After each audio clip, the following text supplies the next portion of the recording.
Okay, good evening, everyone. Tonight we continue Gemara Berachot, and we'll most likely conclude the topic that we've been discussing, which is the topic of Yisurin Shel Ahava. We've spoken about this at length.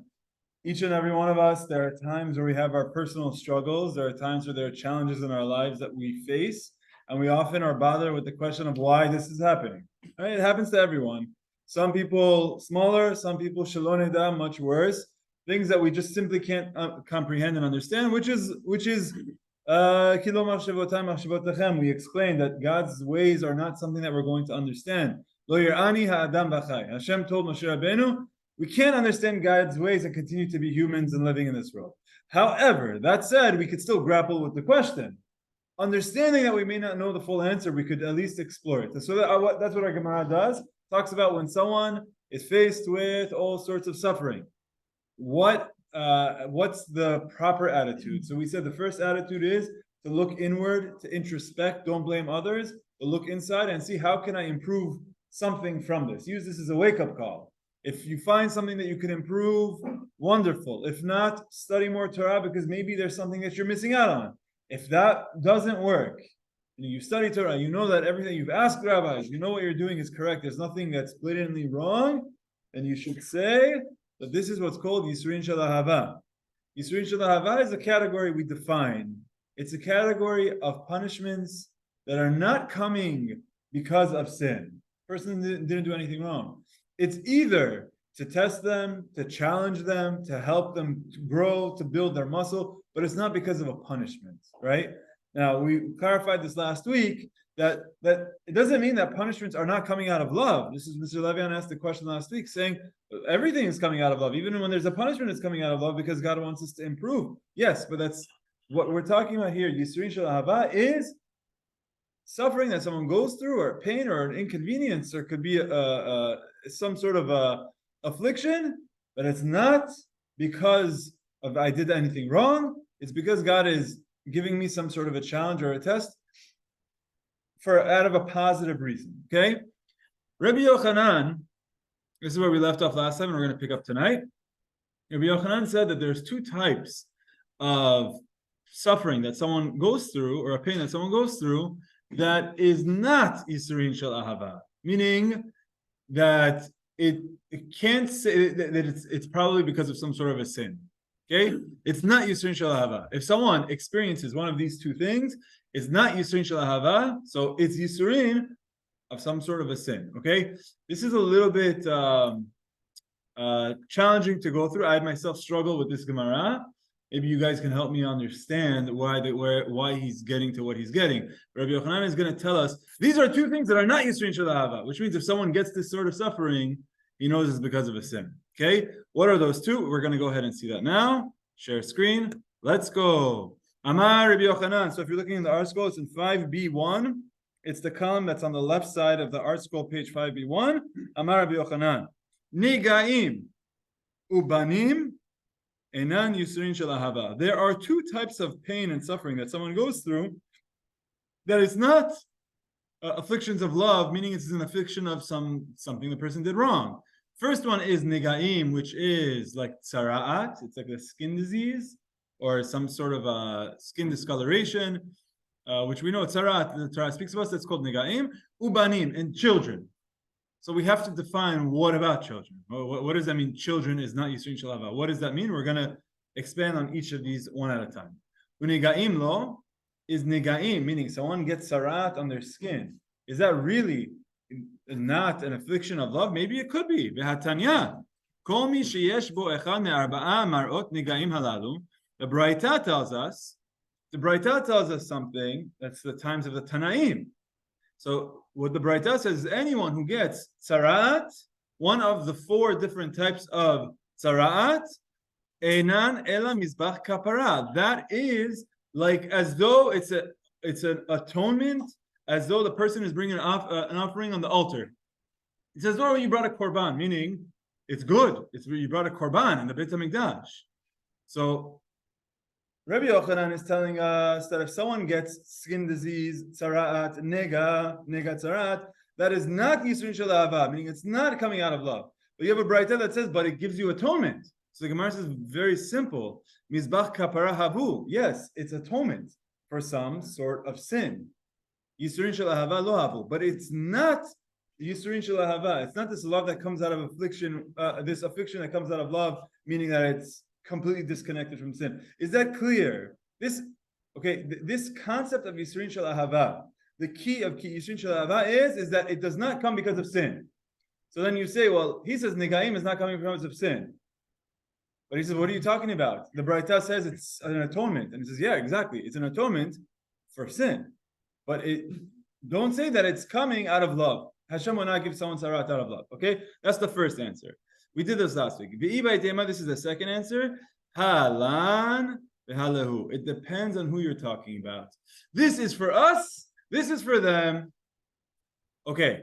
When the Gemara says, Halan halahu, this is for us, this is for them, this is something that comes up a lot. What does it mean? Who is us? Who is they?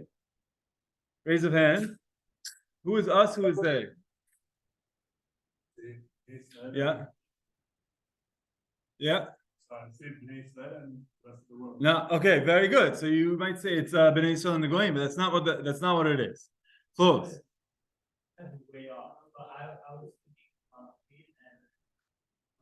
Yeah, no. Okay, so you're thinking about like angels and people. Oh, okay, yeah, we're gonna get back to that also. But no, that's not what it means. It's What does it say in there? Yeah. Us is referring to the Jews of Babel. Very good. Them is the Jews of Eretz. Very good. Jaden, what do you want to say? I saw you raised your hand. I was gonna say the same thing that was mentioned. Very good. The book that we are studying, Gemara, is Talmud Bavli. That means these were the discussions that were discussed in Bavel, which was Iraq. It was outside of Israel. Halan, halahu means one of these statements pertain to us in Bavel, and one of these statements pertain to them in Israel. It's not talking about Goyim versus Yehudim, and it's not talking about anyone other than humans. It's talking about Bavel versus Israel. Okay, so now here's what we're saying. Rabbi Yochanan comes and tells us that if someone gets tzaraat, that's not Yisurin shel ahava. That's not something that God would give you out of love. It's not something that God would say, oh, here, let me give you a test. It's not something that would come out of love. But you have a braita that says it gives you atonement. So how do you deal with that contradiction? So he says it depends. In Israel, when someone gets tzaraat, it comes with a ton of baggage. Because in Israel, they're concerned more about tum'ah, impurities. They care more about if someone who gets tzaraat has to leave the camp. So if someone in Israel gets tzaraat, it's so much of a headache. There's no way God would be doing that out of love. The person's going to have to get quarantined, going to leave their home. And then there's other issues of tum'ah and tahara. But outside of Israel, where they don't have the quarantine, they don't do the shiluach, they also don't have the laws of tum'ah and tahara, it's not as big of a deal. So there, it's a nuisance on your skin, then it could be considered Yisurin shel ahava. It could be that Hashem does something for you out of love, because you know what? It'll bring some sort of growth from it. But in Israel, Hashem wouldn't choose something like that you have to leave your entire home as Yisurin shel ahava. So that's why he says Negaim is not going to be Yisurin shel ahava. That's the second answer. Now let's do the third answer. Is there a third answer? Yes, there's one more answer, which I like a lot. I like them all, but I like this one a lot. Third answer, ha betzin'ah, ha b'farhesya. Whether we're talking about tzaraat, remember, is tzaraat something that God would give me out of love? So far, these last couple answers are saying that no, God wouldn't give you this out of love. The first answer is it gives you some sort of an atonement, but it's not out of love. The other one is saying it's only out of love if you're outside of Israel. That doesn't come with all the baggage. But inside of Israel, there's no way God would give you that out of love. Third answer is it depends if it's something that's concealed or something that's revealed. What do you think that means? Raise your hands. Someone can tell me what would be the difference between something that's concealed or something that's revealed? Concealed will be somewhere like it's on your chest. Something that's revealed will be your face. Right. So which one would more likely, right? So you said concealed is on your shirt, under your shirt. Revealed is the person gets tzaraat on his forehead. Which one would be something that would come out of love, and which one is something that just wouldn't come out of love? concealed, it's something that could be more private, fine. But something that's right in the middle of the face, that's like something that's like drastic. And by doing that, the person will become humiliated. Hashem wouldn't do something like that out of love. Okay, so these are three answers. We don't need to delve too much into it because we don't have tzaraat.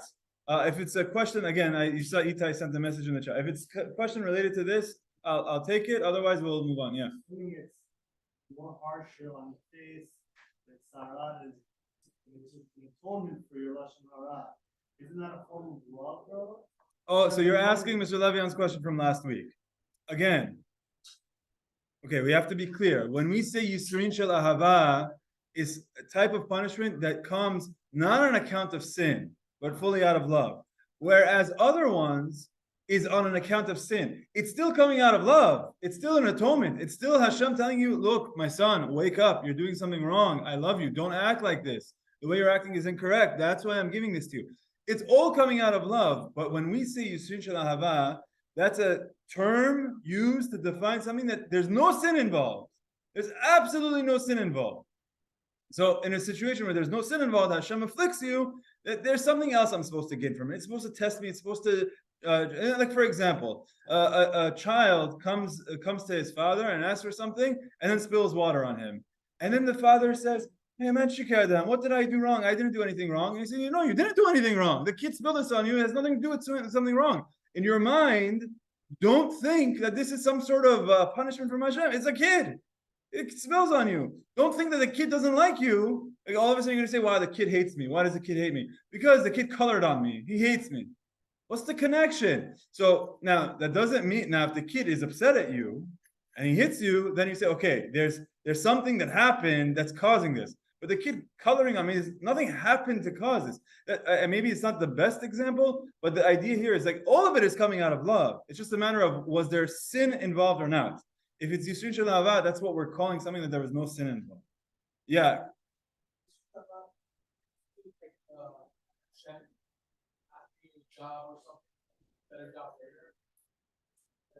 Okay, you know what? Hold on to that because we're going to talk about sons in a second, and I think we might have to go somewhere, something about that. So you're asking if Hashem is saying no to my prayers, I ask for something and he says no, like I want a job, and he says no, could that be considered Yisrin Shel Ahava?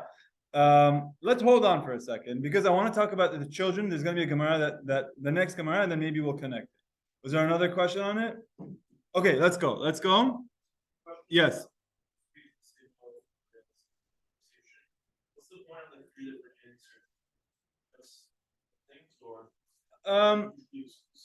So usually when there are different answers, it's because each of the answers doesn't agree with the premise of the other one.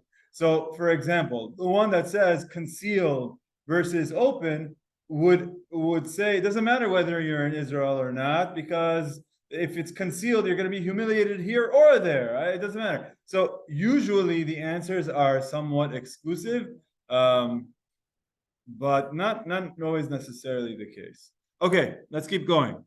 Ubanim lo, Rabbi Yochanan told us that if a person loses a child or children, whatever, there's some sort of a punishment related to children, that he says that's not something that's Yisrin Shel Ahava, meaning that has to be something that's tied to sin. How could that be the case? Or not how could that be the case, but what exactly is the case here? When you say children, what about children? If you're going to tell me it's someone who had children and the children died, meaning someone had to bury their children, but Rabbi Yochanan himself, a million times, then garmad asira'a bir. Rabbi Yochanan, it's very sad. He had 10 children and they all died. It's heartbreaking. But what he would do is, from his last child, he would have a small bone. Some of the opinions say it was a tooth, something that wouldn't decay or anything. He had something very small and he would take it with him. And anytime he would go through someone and he sees that they're suffering, let's say someone lost a loved one or something, he would bring this out and say, this is my 10th child that I buried. And then all of the commentators ask, like, so that doesn't help the person's pain. Someone lost a child and you say, well, I lost 10. Okay, the person still lost a child. The person lost 9 children. You say, well, I beat you. So like this is a basic human psychology. You don't discount someone's pain because of my pain. Someone comes and tells me like, I just lost my job, and I say, yeah, there are people that are starving in Africa. It's like, okay, I understand that, but like I still have some suffering. So the way the commentators explain is that no, Rabbi Yochanan was actually extremely sensitive by telling them that you'll get over it in the sense that this is not going to break you. You'll be able to move on. You'll be able to succeed. You'll be able to continue. I know right now in this moment, you feel like your world is in shatters and you feel like you can't move on. I'm here to tell you that it's difficult, but you will come up from this. And if you don't believe me, this is the bone of my 10th child. And I didn't think I could make it through, but I did. And so you can too. So it's a form of encouraging people. But now the question is, if Rabbi Yochanan is of the opinion that children or the punishment of children is only when the person sinned, and what that means is if someone had children and they died, then it's because of sin, then what are you waving this around at people for? You come and say, hey, look, 10 of my children died. That's something that you yourself are now saying is not Yisrin Shel Ahava. You yourself are saying that that's because you sinned. Is that something that you go around telling people when they're trying to encourage them and say, like, I was a sinner? It's not something you would be talking about. So the Gemara says that can't be what it's talking about. Ela ha delo habu leklal, ha dahabu lehu metu. There's a difference between someone who had children and the children died versus someone who never had children at all. And what Rabbi Yochanan's statement is, and I will admit that I don't fully understand why. I'll tell you what Rashi says, but what they explain that when Rabbi Yochanan says that children, the punishment of children, or really the suffering of children, is something that must be tied to some sort of a sin, he says that that's when someone can't have children. If someone cannot have children, then that's something that's not Yisrin Shel Ahava. So Rashi explains why. Rashi says, you know why? Because there's 2 pains. When someone doesn't have any children, he's suffering once. He can't have children. Someone who had children and they died, it's double the suffering because it's worse in the sense that they had the child and then it was taken away from them. That's worse than if they never had it at all. So that's what the way Rashi explains. So that's much worse. So since that's much worse, you can assume that is Yisrin Shel Ahava. Tosfot asks the basic question of saying there are many righteous tzaddikim that we know that couldn't have children. There's many righteous tzaddikim that couldn't have children. And there's many examples that we know from today. They say that the Lubavitcher Rebbe himself wasn't able to have children. The Lubavitcher Rebbe has touched every single corner of the world. If there's a tzaddik that his work was expanding throughout the world, it's him. You're telling me that he didn't deserve it. So it's very hard. That's why I go back to what I was saying, that you have to stipulate, ultimately you have to stipulate that we don't understand why Hashem does what he does. I don't fully understand this Gemara. I really don't fully understand this Gemara of why Rabbi Yochanan picks on this and says someone who couldn't have children, then that's not Yisrin Shel Ahava. But if they had children and they died, that is. I don't really know. So maybe, Elon, maybe like what you're saying could be part of it, where when Hashem doesn't give you something, there isn't. So you were saying this question of, okay, let's say Hashem doesn't give me a job. Okay, this is a good question. Hashem doesn't give me a job. Would I consider that Yisrin Shel Ahava? You could call it Yisrin Shel Ahava. You could also say that Hashem is running the world and helping you. How it's only Yisrin because you think it's Yisrin. Like, I'll give you an example. A guy is dating a girl. The girl is mamash, the worst girl in the world. And he's in love with her. And he wants to marry her. And then for whatever reason, she says no to him. Okay, would you say, God, why do you do this to me? This is suffering. It's only suffering because you think it's suffering. This is actually the best gift in the world for you.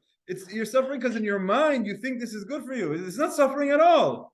This is the best hana'ah, the best benefit you can get in the world is to break off from this crazy person, right? So if you think something is suffering, but it's not really suffering, is that really suffering? You think it is. Okay, Chazak Baruch, you're making the suffering for yourself, but that's not really suffering. So back to your question of someone who, what is it? You feel suffering. Okay. So maybe this is why you can't consider this Yisrin Shel Ahava. Because at the end of the day, a lot of it is in your mind. I don't know because look, the suffering of not being able to have a child, it's a very real thing. It's a very real struggle. That's actually very common. People go through that. So I don't fully understand this Gemara. I have some work to do. I have some work to do to come to understand it. But You said that burying a child is sin? yes. So again, we have to. Okay, so bearing a child, we said, is a kapara. We said that there are three people that if they go through these experiences, Hashem forgives all of their sins. If someone studies Torah, someone who does chesed, someone who buries their children, it gets rid of all of their sins. So it could be.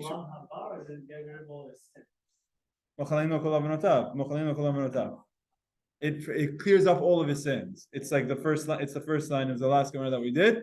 So look, you could still say that it will be mochel other avonot that the person had if something like this happened, but not necessarily is it coming because of the avonot. Okay, I think we have to move on. There's a question here, considering that the Torah says that we would get tzaraat from lashon hara. That's in direct response from one of the sins. How could we even consider it coming out of love? Yeah, Cody, I think that's a very good point. I think the Gemara Masechet Erachin, I mentioned this last class, that the Gemara Masechet Erachin tells us that there are one of 7 sins that someone does, that if someone does one of these 7 sins, they'll get tzaraat. So Rabbi Yochanan is telling you, if you get tzaraat, look, don't assume it's coming assume it's coming from some sort of a sin, because there's so much going behind it. Even with that, I have an issue, because there's a whole midrash that tells us that sometimes they would get tzaraat on their walls, and then what would happen when they get tzaraat on their walls? What would they have to do? They'd have to break down the walls. And when they would break down the walls, what would happen? All of a sudden they'd find money. So a person thinks it's because of sin, but really it's because of a gift of God. But okay, look, I don't fully understand these things, but it doesn't change our perspective. When someone goes through some sort of suffering, you still follow the same flow. You try to improve from it, try to study more Torah. Okay, let's keep going. Let's gotta keep moving. Oh, now we get to the Gemara of the 3 rabbis who got sick. There were 3 rabbis who became sick, and then we had other rabbis who would do the mitzvah of bikur cholim. You know what bikur cholim is? What? Visiting the sick, okay? Rabbi Chia bar Abba Chalash. So the rabbi number 1, Rabbi Chia bar Chalash, he became very, very, very sick. Al legabe Rabbi Yochanan. Rabbi Yochanan visited him. This Rabbi Yochanan is all over our entire daf. He's all over. So now he is the visitor. So once this rabbi Rabbi Chia got sick, Rabbi Yochanan goes to visit him, Amar le, and he asks him, Chavivin alecha yisurin, are you happy with the suffering? Meaning he's asking him, like, are you accepting this? Are you like saying, oh, thank you God for it? Like asking him, what's his perspective? Right, exactly. Exactly. Are you saying thank you Hashem, everything is from God, or are you trying to get rid of this? Like, are you happy? Amar le, Rabbi Chia answers, Lo hen velo scharan. I don't want them, and I don't want the reward that comes with it.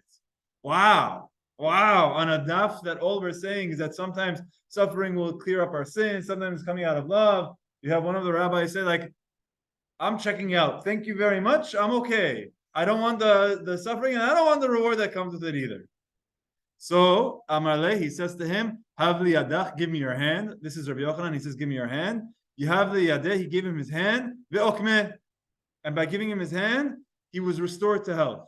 So Rabbi Yochanan did something, prayed for him. This is the way, okay, now there's different ways to explain this, and I'm going to explain it after we do all 3 stories. But Rabbi Yochanan prays for him, does something, holds him, supports him, and his sickness is gone. Rabbi Yochanan Chalash, rabbi number 2 who got sick, was this Rabbi Yochanan who just healed Rabbi Chia. So let's see. What's he going to do? Is he going to just like shake his own hand? Maybe he wants it? Let's see.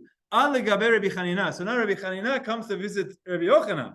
Amar le, Chavivin alecha yisurin. He says, how do you feel about this suffering? You like it? You're happy about it? The same question he asked Rabbi Chia, Rabbi Chanina asked him. Amar le, lo hen velo scharan. I don't want them. I don't want the reward. No, thank you. I don't want it. And even if it means I'm not going to get rewarded for it. Amar le, so Rabbi Chia says to him, Havli yadach, give me your hand. And Rabbi Yochanan says, oh, I know this. I know what's going to happen here. Take it. You have the yadeh. He gave him his hand, and he was healed. So the Gemara asks the question, Amai, lokim Rabbi Yochanan nafsheh. Why didn't he just do it for himself? The Gemara gives us his answer. Amri, en chavush matir asma miveta asurin. you can't get yourself out of prison. You can only bring someone else out of prison. I want to pause here for a second and talk about two concepts here. This is a big concept. Yeah.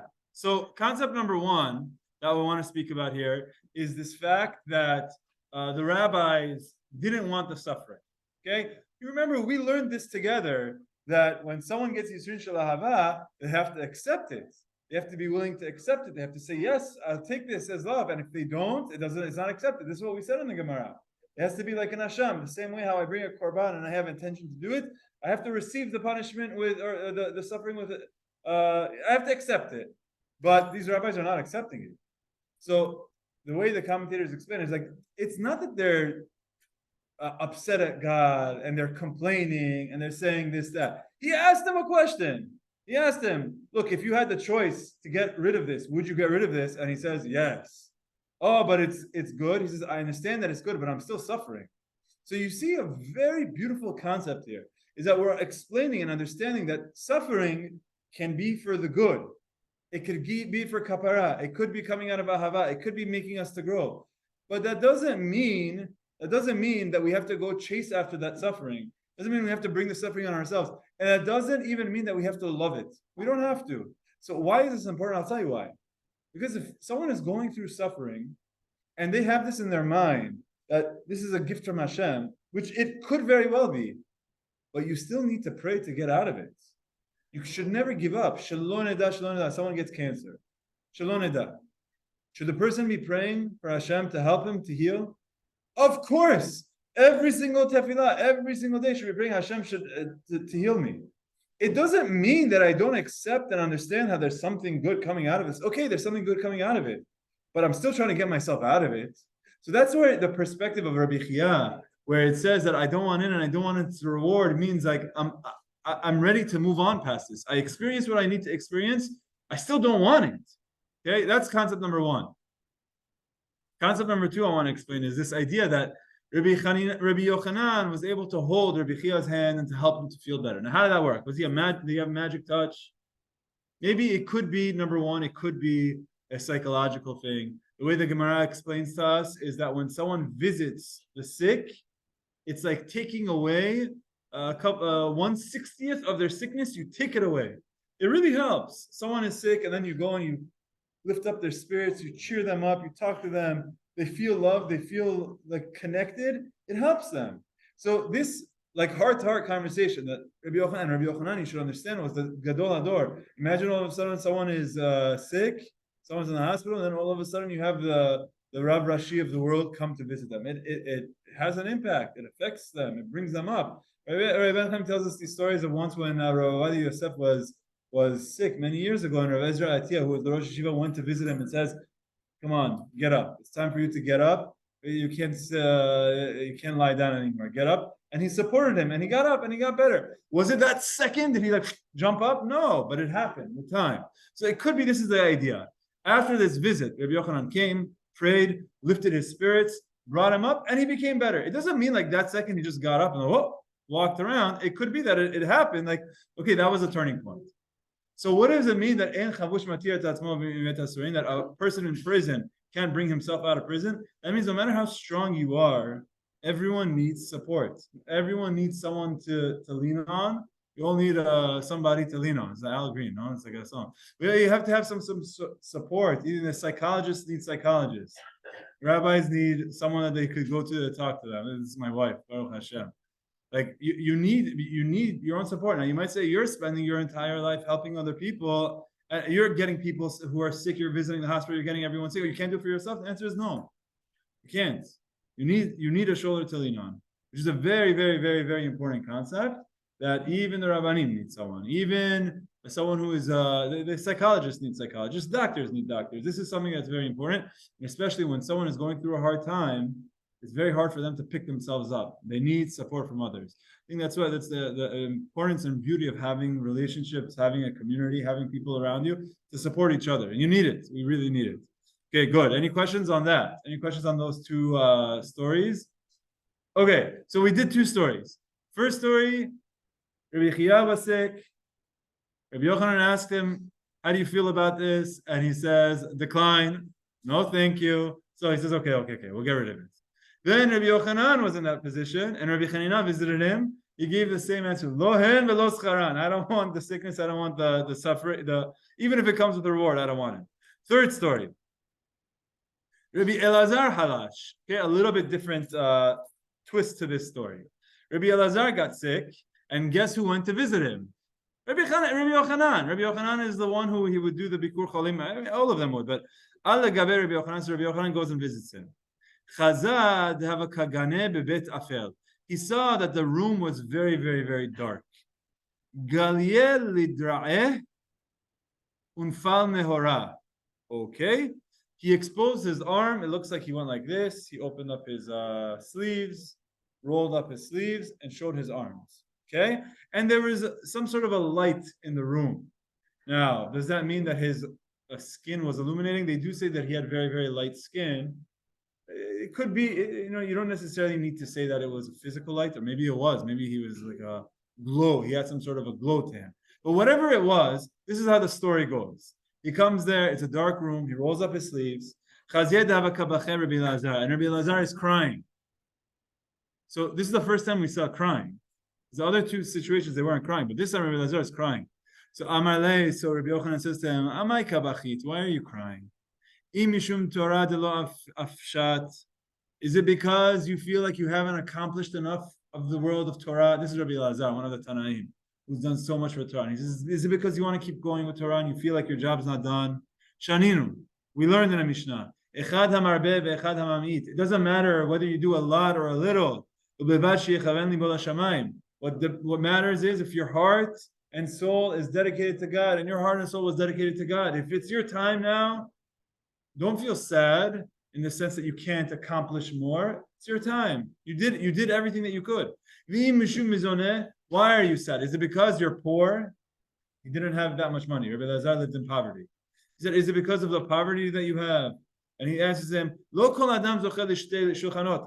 not everyone gets the both of best worlds. You have the best of spirituality, and you don't have the best of physicality, but it's much better than the opposite of not having any spirituality. Not everyone gets both tables. Some people do, but not everyone does. Okay? If it's because of your children, meaning it seems like he buried a child.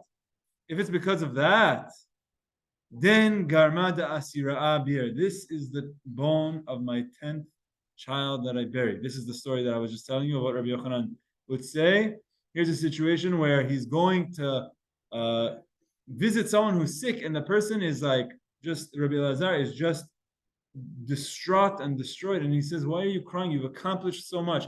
You think that you could accomplish more? You've done everything you could. You think that you're living in poverty? Okay, not everyone is going to be rich. It's not a reason to cry with everything that you accomplished. If it's because of the suffering you had with your children, I've also buried children. So it's again, I told you, it could come off a little bit insensitive, but his sensitive way of saying it is saying that, like, you can get through this. You could get healed. You could pick this up. Amarle, he says, you know what? I'm not crying for any of those reasons. I'm crying that you and your beauty, this beautiful arm that you have. Rabbi Yochanan was known to be very, very good looking. He was a very handsome gentleman, very light skin. There's a story I'll tell you in a second, that goes along with this. But he was very good looking. And he says, what I'm crying about is not because of the Torah or the money or the children. I'm crying that the beauty that you have is going to get buried. Meaning, life's going to come to an end. Amarle hada vadai kabachit. It's a good reason to cry. Ubecho tarvayu. And they both started crying. Now Rabbi Yochanan started crying all of a sudden. So he told him that he's going to die. He starts crying also. He's like, yeah, if you're thinking about me. And he starts crying also. Okay, so a few things here. There's a Gemara, I believe it's in Bava Metzia, that tells us that Rabbi Yochanan. Yeah, okay, so that's the story with Rish Lakish. But before that, Rabbi Yochanan says that his lineage was from Yerushalayim. And the beauty that they had was because this was a family that had yichus. They had like generation from Yerushalayim. They lived in Yerushalayim. So it's like, it resembles the beauty of Yerushalmis. And Rabbi Elazar, they're living at a time that the Beit HaMikdash is not getting rebuilt. So he's crying that he's saying, you, Rabbi Yochanan, the beauty that you have is gone. Meaning they're crying over, he's feeling the destruction of the Beit HaMikdash. And that he, in his lifetime, he feels like he's going to die. He, in his lifetime, is not going to see it again. And that's what he wanted. The Rabbanim prayed for it, to be able to go to the Beit HaMikdash again. And toward the end of his life, when he was crying, what Rabbi Yochanan told him, what Rabbi Elazar told him, is like, I'm crying because you're going to be lost. The Yerushalmis are going to be lost. We're going to lose our land. We're going to lose the Beit HaMikdash. And that's what Rabbi Yochanan said. He's like, that's a good reason to cry. And then they both start crying. It's not because of his beauty. It's because of who Rabbi Yochanan was and the lineage of what he had. So, let's finish the story, and then we'll come back, talk about his beauty. Okay, while they're doing that, they're wiping their tears. You got to drop the question, right? The question that everyone's asking. Amar he says to him, Chavivin alecha yisurin, are you happy about this? What do you mean we're happy about this? I was crying this whole time. So he says, Amar lo hen v'lo schara. No, I don't want it. You're kidding me? I don't want it. I don't want the reward. We just had a heart-to-heart. It's like you forgot the conversation. No, I don't want it. Amar so he says to him, Have the yadaf, give me your hand. You have the yadeh, he give him his hand, and he healed him as well. So again, these are stories of, you can understand this as some sort of a magical thing, but I think much more simply, when you have the Gadol Ador coming, visiting you, having a heart-to-heart conversation, crying through it, feeling the pain, he starts crying also. Afterwards, you pick him up and he feels better. You see how it makes a difference. And I don't know if anyone has had the opportunity to go visit. Right now, you see the videos of Yishai Ribo going to the hospital, or there's different people going to the hospital singing. It really cheers up the spirits. It really makes a difference. It really does make a difference when you cheer up someone's spirit. It may not be like a medicine, but it for sure works. So you see that the same thing works here. Something very beautiful about Rabbi Yochanan, he was a very good-looking man. He was drowning once. You guys know this story? He was once drowning in a river, and there was like a bandit, like a guy who was just, involved with mugging and stealing, and all of a sudden he sees this gorgeous woman, or what he thought was a gorgeous woman in the river. And so he has bad intentions. Let me go save her, and then she'll be mine. Then he goes into the water, he grabs this gorgeous woman, and comes out a big beard. It's Rabbi Yochanan. Oh! And he's about to throw him back in. He says, no. You wanted me, you want me because you thought I'm gorgeous? You should see my sister. Okay, sure. Okay, yeah, I'll marry her. Sure, no problem. So it seemed it used to be easy to date. You just find a bandit on the street, and then say marry her, and then they would just work. It doesn't work anymore these days. But so the Gemara says that, he says, but if you want to marry my sister, you need to be. I see the strength that you have. You were someone who was extremely talented, someone who was very powerful, and he said you have to come to the halls of Torah. And then Reish Lakish ends up saying okay. And he studies Torah, he becomes Rabbi Yochanan's dear friend, and they study Torah together. They become chavrutas and they study together. So much so that Reish Lakish was someone that was so important to Rabbi Yochanan that when Reish Lakish ultimately died, Rabbi Yochanan started going out of his mind. He was going so much out of his mind that the colleagues of Rabbi Yochanan prayed for him to die as well, because that's how such of a strongly bond of Torah that he had with his brother-in-law. It's very beautiful. If you want to study different stories between Rabbi Yochanan and Reish Lakish, there's so much to discuss. The reason why I'm bringing that is because, again, to talk about the beauty that Rabbi Yochanan had, and elsewhere the Gemara tells us that the beauty that he had was because of his lineage to Yerushalayim, and the beauty that comes with being a Yerushalmi, being from the Beit HaMikdash, which we pray that very soon we'll be able to go back to in good health. Okay, good. Oh, this is my favorite story. Not really. I mean, I love them all, but this is a good story because if you recall, remember we had this question of, let's say you have a friend who's going through some sort of suffering, and you have a feeling it's because of what they did. Should you tell them? Let's say you have a friend that I don't know. Can you give me an example? Okay, someone be creative. Come up with an example of a sin and a punishment. The two are just so obviously tied to each other that it's like, come on. I mean, you eat a cheeseburger and you got a stomach Okay. virus. The guy eats a cheeseburger and then he has a stomach virus. And then he's vomiting cheeseburger up and like cheeseburger everywhere. Okay, very clear. That's a very good example. So let's say that happens. Okay, and it's a good friend of yours, someone who you care about, someone who knows that you care about them. Should you say something to the person? No? What? You can't know for sure?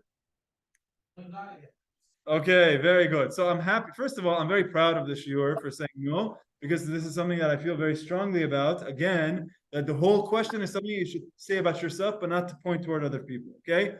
That said, if you're having, someone want to say something? Go ahead, Mordechai. You have a comment on this? No, I was just gonna agree with you. Wouldn't say anything. He should know himself.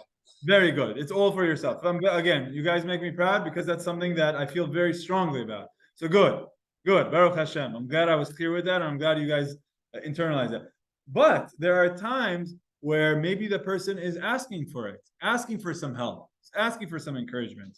Or maybe the person is in a very important position that you can't ignore it. Let's see, there's a Gemara that happens with the rabbi.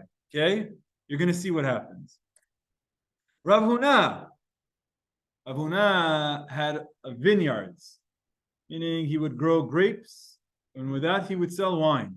So he had like a Cabernet Sauvignon line that is called the Huna. They probably should make a wine named after him if they haven't already. I don't know why they do it after cities in Italy, but they don't do it after rabbis. They should. There's Rashi. There you go. He was also a wine merchant. Okay. Rav Huna tekifule arba me'ah daneh dechamre. So Rav Huna had 400 barrels of wine that he had in his warehouse. 400 barrels of wine is a lot of money. And it all soured. It got ruined. It became vinegar, right? Fermented. It all became vinegar. So al legabe Rav Yehuda achua de Rav Salah chasidav Rabbanan. So they went to visit him. Look, it was a huge hit. It was a huge financial loss. Imagine someone has like a building or something and they don't have insurance. The building burns down. It's a huge financial loss. At some point, all of the Rabbanim are going to visit him, to talk to him. It's a difficult time.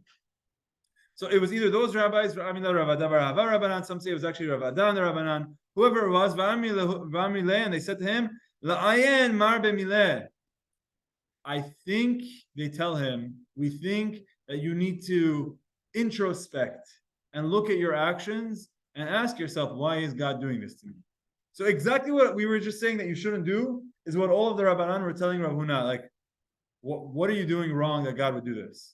So he answers, Amar lahu, umi chashidna be'enaychu. What, you're suspecting me of doing something wrong? You guys think I'm a sinner? You guys think I'm doing something wrong? What kind of a response is this by telling me I should look inside? What, I think I sound like I'm doing something wrong?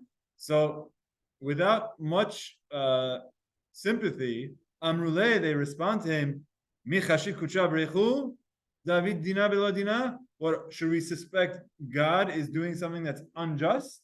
If we have to suspect whether you're sinning, or we have to suspect if God is doing something that's unjust, suspect you're doing something wrong and not God. It's like, oh, this is going against all of the rules. But you'll see from the continuation of the story. Amar lehu, he's confused. Like, these are my friends. What are you doing? Why are you saying this? You're a Rabbanan. Why are you saying this?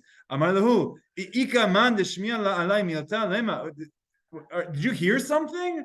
Is there something that you think I'm doing wrong? Are there rumors about me that you're mentioning? Amarle, they say, yeah, there are rumors about you. Hachi shemi alan, this is what we've been hearing about you. De lo yahiv mar shevisha la'ariseh. You're not giving the profits that you had agreed upon with your partner. Remember, he owned the vineyard. He wasn't picking the wine and making the wine himself. He had a partner. So the partner was the one taking care of picking it and creating it, and he made all of the wine. He decided he stopped paying wages to his partner. He stopped paying him. He's supposed to split the profits 50-50. He stopped paying him. So, and then all of his wine goes sour. And they say, come on, I mean, look, it's pretty obvious why this is happening. You stop paying your partner, so God punished you by destroying your wine. It's very simple. So now you see why they were saying it. They weren't just saying this because they were being fuzul. They were saying this because people were talking about this. People were saying the rabbi is stealing money from other people. They're like, look, you have to say something. You have to confront him. This is not something that we're trying to play God, like you said. It's something that there are people who are talking about it. If the rabbis heard about it, you think other people didn't. Everyone's talking about it. The rabbi is stealing from people. So we have to tell him. So Amar Lahu, he gets very defensive. He says, Mika shavik li midid mineh hakagani le kule. You know why I'm not paying him? Because he steals everything.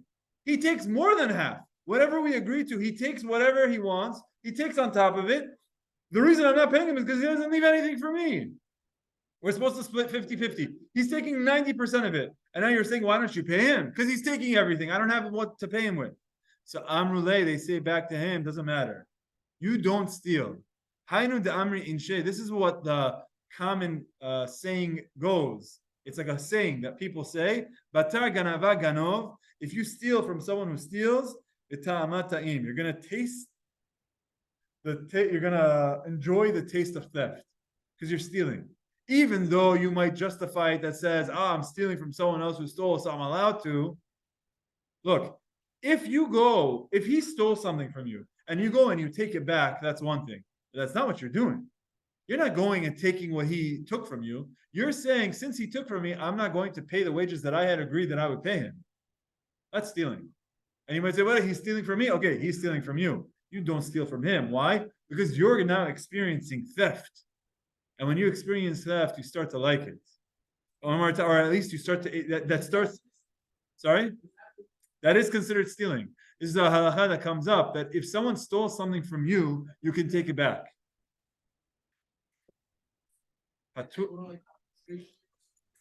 So, okay. You're asking a good question. You have to take this to court. You have to take this to court. But there's a halachot that says that if someone takes something from you and you have the opportunity to take it back, then take it back. But that doesn't mean that now you could go and steal something else of his. The guy went and he stole something from you, so you go and you steal his car and you say, I'll give it back. And you can't.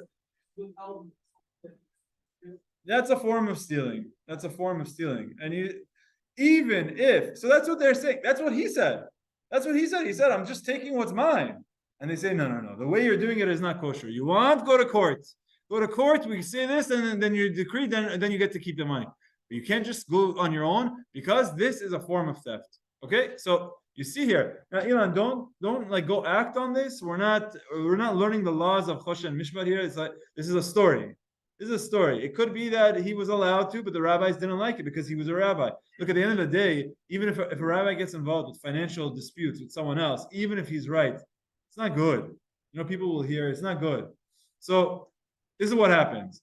So Amar lahu, so he responds to them, Kabilna alai liahibna la. He says, okay, I'll pay him everything I have to pay him. Whatever I back due, I'll go ahead and pay him. The second he said that, Ika da Amri. Some say, Hadar chalav hava chamra. The spoiled wine became better. Some say that it actually became better. Ika da Amri, iyakar chala. Some say no, it didn't become better, but the price of vinegar actually went up in the market. So he had vinegar, but he was able to sell it as vinegar, and which became more expensive. He ended up selling it for the same price. Okay, the point is that once he accepted it and he said, I'm going to fix what I did wrong, it got fixed. So I'm going to go back to the question that I asked you. If you have a friend or you know someone who's doing something wrong, should you tell him? I think the answer that we said as a group, that no, because you're speculating, you don't know for sure. I think that's baseline. But there might be times where you have to say something. For example, if it's a great rabbi that there's Chilul Hashem coming out of it, someone should say something to him. Or if it's something that everyone is talking about, it could be everyone is talking about it. If everyone is talking about it, you can't say, well, I don't know. You got to talk about it. And then a step further, let's say this isn't even why God is doing it. Let's say that's not why. It doesn't matter. It's a good opportunity to talk about something that he's doing wrong, that everyone's talking about, that you want him to improve, right? So let's say it's a family member. A parent wants to tell something to his child. Yeah, you don't pretend like you're God. They didn't pretend like they're God. Did they say, we know why this is happening? No. What did they say? They say, look at your actions. Is there anything you need to work on? And he says, no, everything's great. And he says, are you sure about that? Are you questioning God? And then he said, well, what is it? What do you want to tell me? He's like, okay, this is what we heard. Are they saying that we know why God did what he did? No, they're saying introspect. Is there something you need to improve? So again, there's nothing wrong with that perspective, depending on who the person is, depending on the relationship, all of that is. So back to the question, I think the answer is still, no, you don't jump to start pointing and saying this is why. But there are times where it's close relative, it's someone who's important, everyone's talking about it. There might be times where it's appropriate to say something in a respectful way. First, you ask them, is there anything you think? And then he asked, so he said. Okay, good? Clear? Makes sense? Okay, let's see where we're up to. Ooh, 9:24. Okay. I want to ask a very personal question, but I shouldn't. Okay, maybe I will. Okay, well, before I ask the question, here's the question. You don't have to tell me the answer, but I just want to know if you could think in your mind for a second the east-west direction of your home, okay, where you live. You know which wall is east? You know the way you point to when you pray Arvit or whatever. The east-west direction of your home. Okay. Now, do you know if your bed is lined up with the east-west direction? Yes. Okay, yours is. Okay, by raise of hands, how many it is lined up east-west direction? Okay, this side of the room.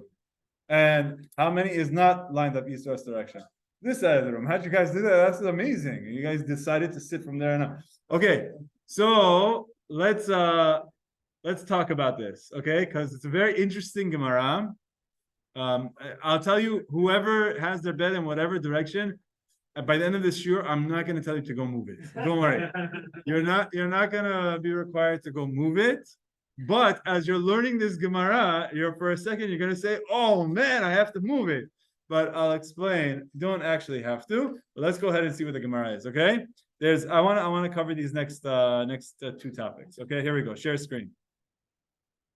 Tanya Abba Binyamin Omer. There was a rabbi, his name was Abba Binyamin. Maybe it's because he was the father of Binyamin. But his name was Abba Binyamin. He said the following. There are two things that my entire life I went through great pains to make sure I fulfilled. Number one, my prayer should always be in front of my bed. So we're not sure what that means yet. Does that mean like he would pray like physically facing his bed? We're not sure. But he would say, my prayer should be in front of my bed.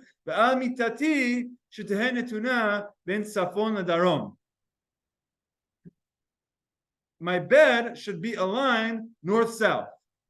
These are two things that my entire life I went through great pains. Number one, my prayer should be in front of my bed. Number two, my bed should be in the north-south orientation. Okay, we're going to talk about both of them. I want the fact that he worked so hard to make sure that his prayer was in front of his bed. What do you mean in front of your bed? Do you mean like physically, literally, he would stand in front of his bed and pray?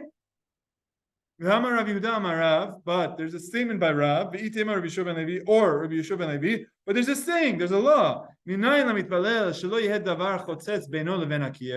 How do you know that when you're praying, there shouldn't be anything between you and your wall? As it quotes a pasuk about Chizkiyahu in the book of Yeshaya, it says, "Vayasev Chizkiyahu panav el hakir." Chizkiyahu faces the wall, veitpalel, and he prays. When a person is praying, they shouldn't have the TV in front of them. All of a sudden, he's praying with the TV in front of them, or he's praying while he goes and he's looking at other people. When someone prays, it should be somewhere where they're not getting distracted in front of a wall. So literally, you shouldn't have things in front of you. Also, I guess like mentally, you shouldn't have things in front of you. The worst thing to do is pray in front of a mirror. So the worst thing you could do, especially on the other side of the mirror, is ladies or something. This is like, there's distractions. When someone is praying, they should be focused. So what do you mean he would pray in front of his bed? That's not where you should be praying. You should be praying somewhere in a clean, private room where you're facing the wall, that there's no distractions.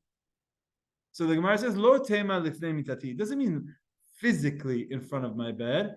Ela ema samuch lemitati. Meaning, immediately next to my bed, timeline. Meaning, I would wake up in the morning, go straight to tefillah.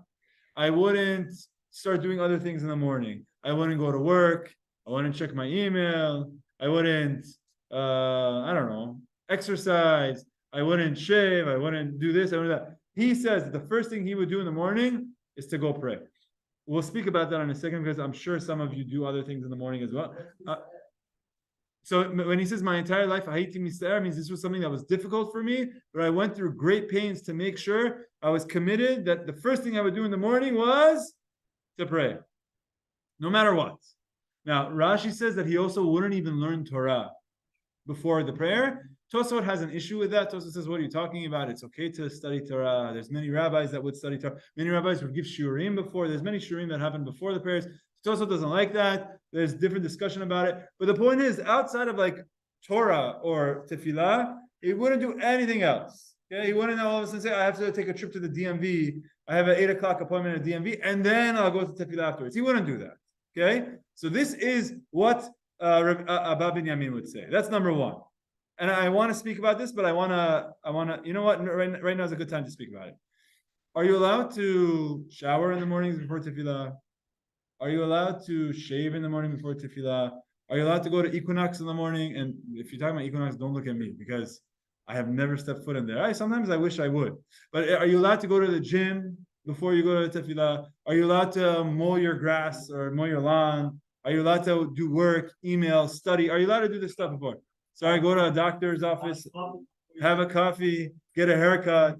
Are you allowed to do these things before tefillah? So essentially, you see from this Gemara that Abba Binyamin said how there's an importance to do tefillah first thing in the morning, and that as a general guiding principle is true. You shouldn't schedule to do a bunch of other things in the morning. However, there are times where it's permitted. So one of the things that they say is, if it's going to help you with your tefillah, then that's for sure allowed. So for example, let's say a guy stinks, a guy, whatever it is. Let's say, for example, a guy decides he wants to shower in the morning, and he says, no, I'm not going to shower. I'll go get dressed, go to shul. The whole time he feels dirty. He needs to freshen up in the morning, so then it's allowed. Brush your teeth. If I don't brush my teeth, I'm not going to be able to focus. Of course you're allowed to. Now, what about something like shaving? Shaving is not necessarily going to help you pray, but maybe it will. You know why? Because if I have to say, well, I'm going to go to pray, and then I'm going to come back home to shave, I'm never going to do that. I'm not going to go pray. It messes the whole thing up. The person's not going to go to Kanisa because he knows that if he has to go to Kanisa, then he has to come home and do all of this stuff. You know, a guy wants to put out the garbage. And if you tell him, if I go to Minyan and then come back home, put out the garbage, and then go to the church, forget about it, I'm not going to do it. You end up losing the tefillah. So this is not meant to discourage you from going to Minyan. You get it? You get how, like, if I tell you that you can't do anything before going to Minyan, then people are going to say, okay, so I'm not going to go to Minyan. But there are times where things are not appropriate. So you could probably think of some examples. I have a couple of friends who are doctors. Usually they respond to my texts like 4 a.m. Well, that's their thing. They get up 4 a.m. and it's too early to pray. So they're obviously doing other things, probably exercising, probably doing this, probably getting some work done. I myself, there would be times where I was studying for my actuarial exams. I would wake up at 5 a.m. because that's when it was quiet. I would be able to study then. But there's an importance here. So is this strict halacha? No, it's not strict halacha. But it's important that a person shouldn't schedule a bunch of other things before they pray, especially if the prayer is going to come like in the afternoon. And I tell you, this is like, there's some kids, let's say, for example, they go to public school and they often ask me, like, when is the latest I can put my tefillin on? So that's like something that, look, I understand. The very fact that he's putting on his tefillin is already a good thing. Because like the alternative is just not going to put it at all. But don't put it on at 6 p.m. after you've done this, after you've gone to lacrosse practice, after you've already went through a bunch of this stuff, and now you put on tefillin. Look, you should pray in the morning. So it means waking up 10, 15 minutes earlier. That's what it means. So do it. This is like the guiding principle. And that I think for sure. But I hope you like get a sensitivity of the halacha. Sensitivity of the halacha is it should be the first thing in the morning. You asked the question of coffee. Look, the coffee is going to help you with focus of your tefillah. It's allowed. Should you go and you have a lavish breakfast beforehand? Probably not. You should schedule it in a way that you should pray and then go have your lavish breakfast. These are the type of things to keep in mind. Yes, Yoni. The loopholes are all in your mind. So, for example, if you say like, no, you shouldn't have breakfast, which we're going to talk about eating before meal. But if you say, look, if I don't eat something, then I'm not going to have any kavanah because I'm going to be starving, so I won't be able to focus. So I'm going to eat my breakfast, so that this way I'll be able to focus more on tefillah. Okay, if that's the truth, then it's allowed. Then it's not allowed. It's not allowed. Then it's better to if it's not the truth, then you should pray first and then you should eat.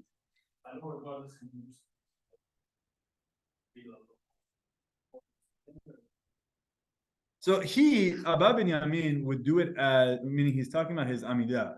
He's saying, I would pray my amidah. Now, for sure, you make a very good point. Let's say you're saying, I'm going to do it. I'm going to the gym in the morning.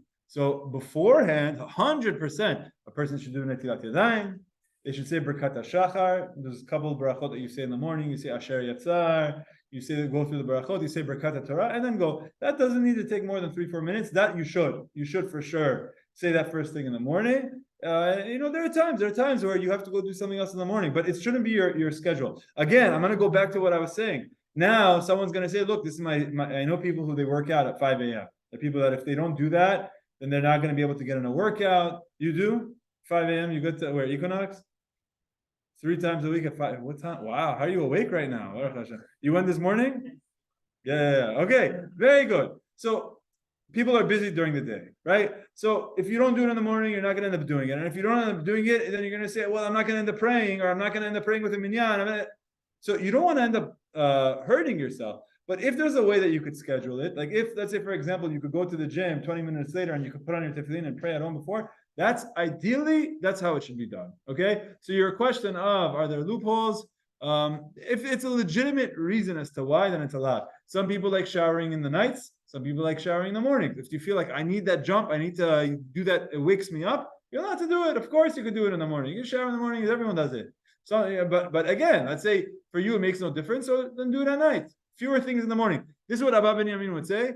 Straight, I would go, the first thing I would do is go pray in the morning. By the way, back then they probably weren't showering every day. So like it wasn't like something like, oh, I would go to the shower in the morning. But anyway, okay, yeah. Taking the gym example, so you said like if you could, let's say, shop 20 minutes and pray before, let's say that before time is still before next Hamas. Would it be preferable? Would it be preferable to pray by yourself before the correct time to pray? Pray after. Okay, you're asking a very good question. That's really good to like combine when we learn the later topics of the times of Shema, times of Amidah. But no, you really, ideally, you should not pray Shacharit before Netz. You should pray Shacharit right at Netz. That's the ideal time. So you're right. If you're waking up at 4 or 5 a.m. before it's even the time to pray, then there's no issue at all. There's no issue at all. Seems like he wouldn't. It seems like he would wake up, and he would wake up in a way that he could go straight into the tefillah. Okay, good. Yes. Yeah, I believe it was this tomorrow where we learned that you're supposed to use the bathroom to wake up.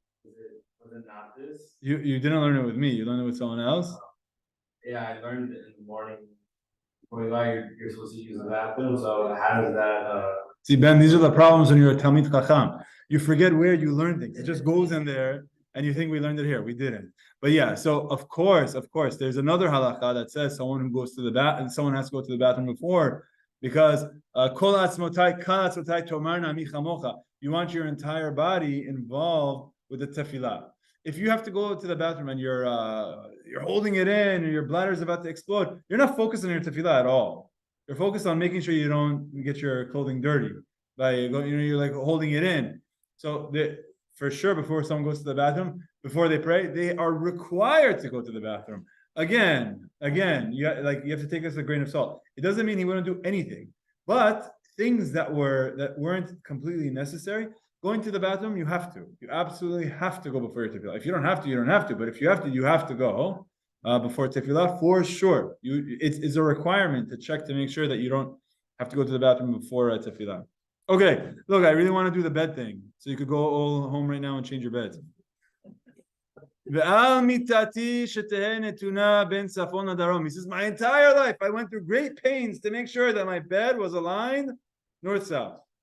Because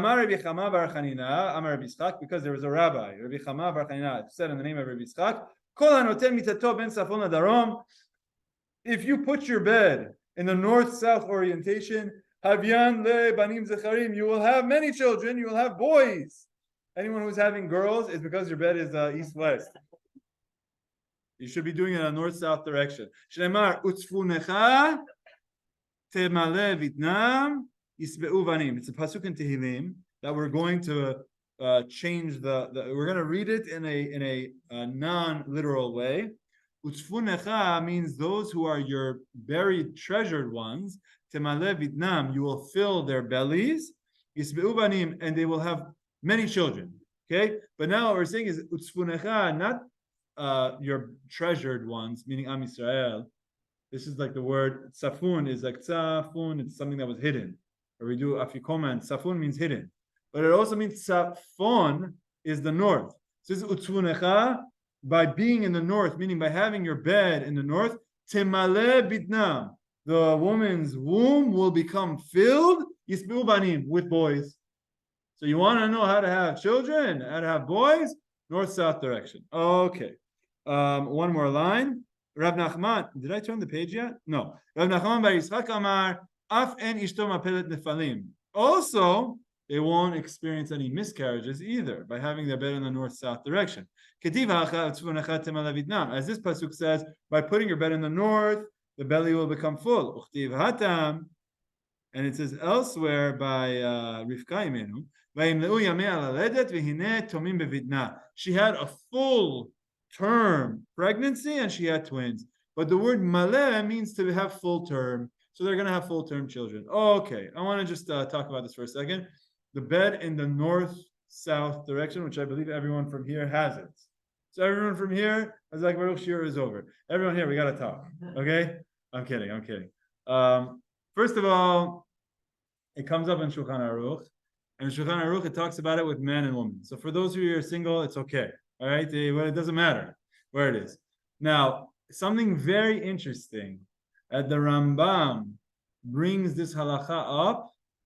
And guess in what book the Rambam talks about this halacha? In all of his books of halacha, he talks about it in a very unique book that has nothing to do with the way you're living your life. You don't know what it was? It is the book that has to do with the laws of the Beit HaMikdash. The orientation of your bed has to do with the laws of the Beit HaMikdash. Anyone want to take a guess? What does one have to do with the other?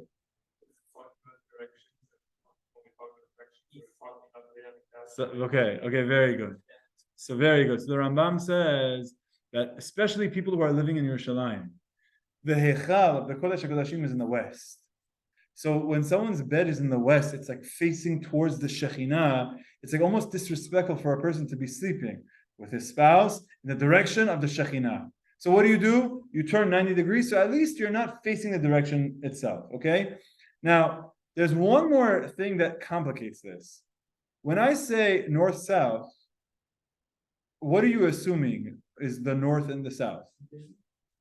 No, forget about that. From the bed, what's north, what's south? The head of the bed and the legs of the bed. Okay? According to the Kabbalah, no, it means the sides of the bed. The width of the bed being north-south, which is the exact opposite of the head and the leg being the north-south. So now there's two opinions as to when we say north-south, do you mean the head and the legs? Or do you mean the side of the... So now it's like, oh... So now there's a lot of discussion about this, and there is because it's a halacha that talks about this. I'll tell you, we've had a stage. We've in our home let's just say we remodeled our bedrooms a couple of times, but ultimately at the end I don't think. Oh yeah. Wait, hold on a second. East, what's east? What's this? So we're north south. We're north south right now. Okay, so we're following the halacha. Yeah. From the head. The head is in the north.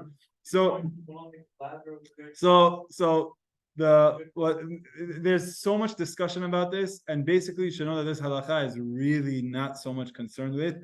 If you look at the words of Rashi, I'll tell you what Rashi says. I want to read to you Rashi here. Safon v'darom. Rosha umargalotea zela tzafon v'zela darom, the head and the legs, one to the north, one to the south. Look what Rashi says. Nir'eh be'enai, I think. Like Rashi's saying, like, what on earth are you talking about? Where is this coming from? Nir'eh be'enai, I think shashchina b'mizrach o b'ma'arav.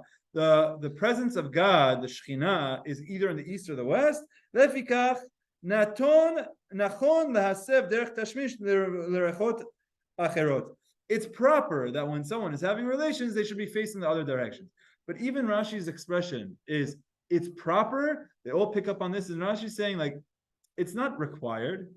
And the way the Rambam is talking about it is it has to do with the Beit HaMikdash. Someone who's not near the Beit HaMikdash, there's no Beit HaMikdash now. You're not even near the Beit HaMikdash. If you're living in Yerushalayim, it's one thing. And then, not just that. They picking up on the word that Abba Binyamin says, my entire life I worked so hard. Wait, work so hard. You put your bed in one direction, it's done. You don't need to work so hard. It's not like this is changing every night. So they say how, you know why? Because it's not just north, south, east, west. It's actually facing towards Yerushalayim. So he's saying my entire life I was working very hard to make sure I got the right angle to have it lined up meaning it's a Beit HaMikdash halacha, or it's in Yerushalayim halacha, which again makes the law very, very difficult and impractical to keep, which is why he says, my entire life I went through great pains to do this.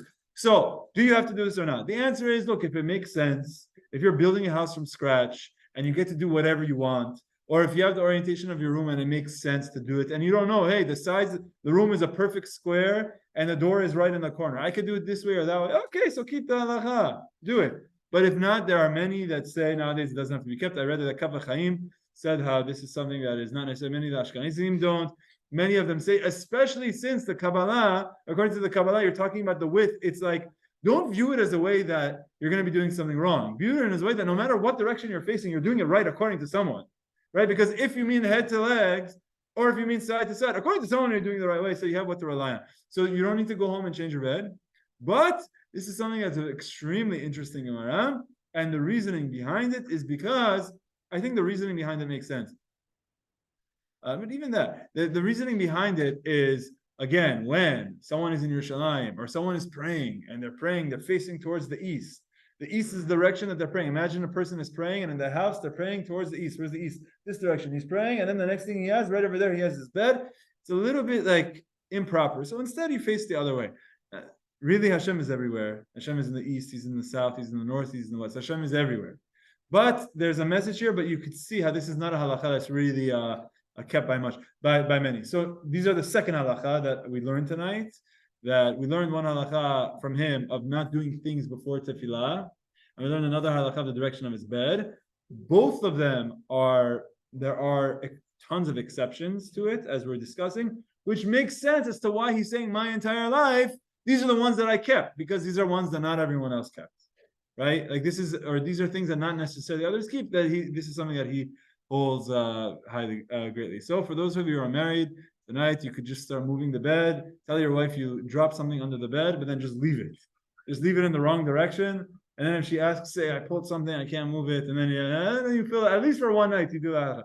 I'm kidding. Again, the requirement.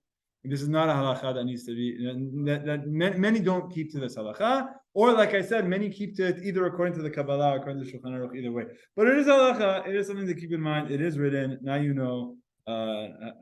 Any questions? Okay, with that we'll stop. Be'ezrat Hashem, we'll pick up next week. Have a good night, everyone. Take care. Bye.